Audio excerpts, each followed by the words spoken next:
Antes do vídeo começar, já vai clicando no sininho, já deixa o like e não se esqueça de compartilhar. Isso ajuda o canal a sempre ter conteúdos novos para vocês. Olá! Dando continuidade à nossa disciplina, temos que pensar que o pensamento científico, e aí uma observação, embora a ciência ela seja uma área relativamente nova, eu não consigo imaginar a espécie humana pensando, os nossos ancestrais pensando, e excluir dessa possibilidade de pensamento a capacidade de fazer ciência. Então nós sempre fizemos ciências, mas talvez não com essa diferença, não com essa nomenclatura que nós temos.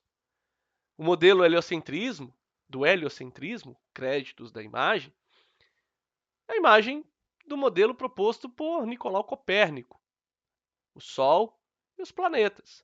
Mas como que nós sabemos dessa organização? O experimento científico, ou seja, a observação. Alguns outros cientistas do Renascimento nos ajudaram a entender um pouco essa dinâmica dos astros e nos ajudaram também a confirmar muitas dessas teorias. E aí vem uma observação e um cuidado que o professor de biologia, quando ele está trabalhando a biologia no ensino da ciência, ele deve tomar esse cuidado. Um deles é uma teoria, em linhas gerais, é uma ideia já um pouco mais consolidada. Mas a teoria, ela sempre está passando por um cheque. Ela está sempre à prova. De forma que, em algum momento, uma teoria vigente, em algum momento, em algum lugar, em algum povo, em alguma população, ela pode se tornar uma ideia falsa, ou ela pode se tornar um fato ou uma lei. Vamos pegar exemplo, as leis de Newton, quando o professor está ensinando física. A lei da inércia, ação e reação. Então, quando nós temos um modelo também parte muito disso. O modelo é uma ideia da cabeça de um indivíduo, da mente de um indivíduo. E esse indivíduo ele passa a buscar formas de tentar responder a esse modelo. Então nós podemos falar de Giordano Bruno, Galileu e Vesalius, que foram pessoas que marcaram uh, o Renascimento com as suas descobertas.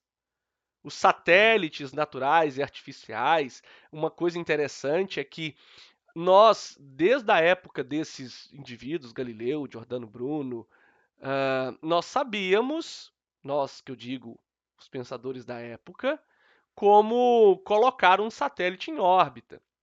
Mas nós custamos mais de 400 anos, 300, 400 anos, para conseguirmos fazer isso na época da Guerra Fria. Então, muito do que se descobre muda a visão que nós da ciência temos do mundo, né? E uma outra característica da vida na Terra, créditos das imagens e do roteiro, há o que há em comum entre os seres vivos representados abaixo. Você pode falar, conforme essas duas imagens obtidas da escola Monteiro Lobato, que um é grande, o outro pequeno, mas e para o aluno que está presenciando essa aula? A onça pintada mata. Mas se a bactéria eu não vejo, é uma questão um pouco de fé. Onde que ela está?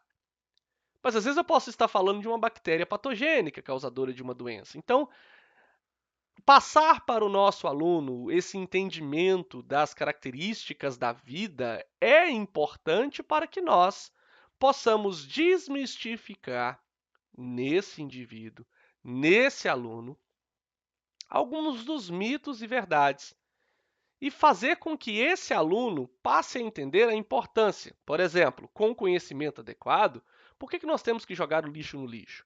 Por que nós temos que separar o lixo? Por que nós devemos reciclar? Por que nós devemos ter hábitos higiênicos? Por que nós devemos preservar a natureza? Essas áreas de conhecimento da biologia no ensino da ciência só vão passar a se tornar efetivas quando o professor deixar claro para o aluno e o aluno se fizer entendido a respeito da ideia preconizada por essas áreas de conhecimento. Muito obrigado.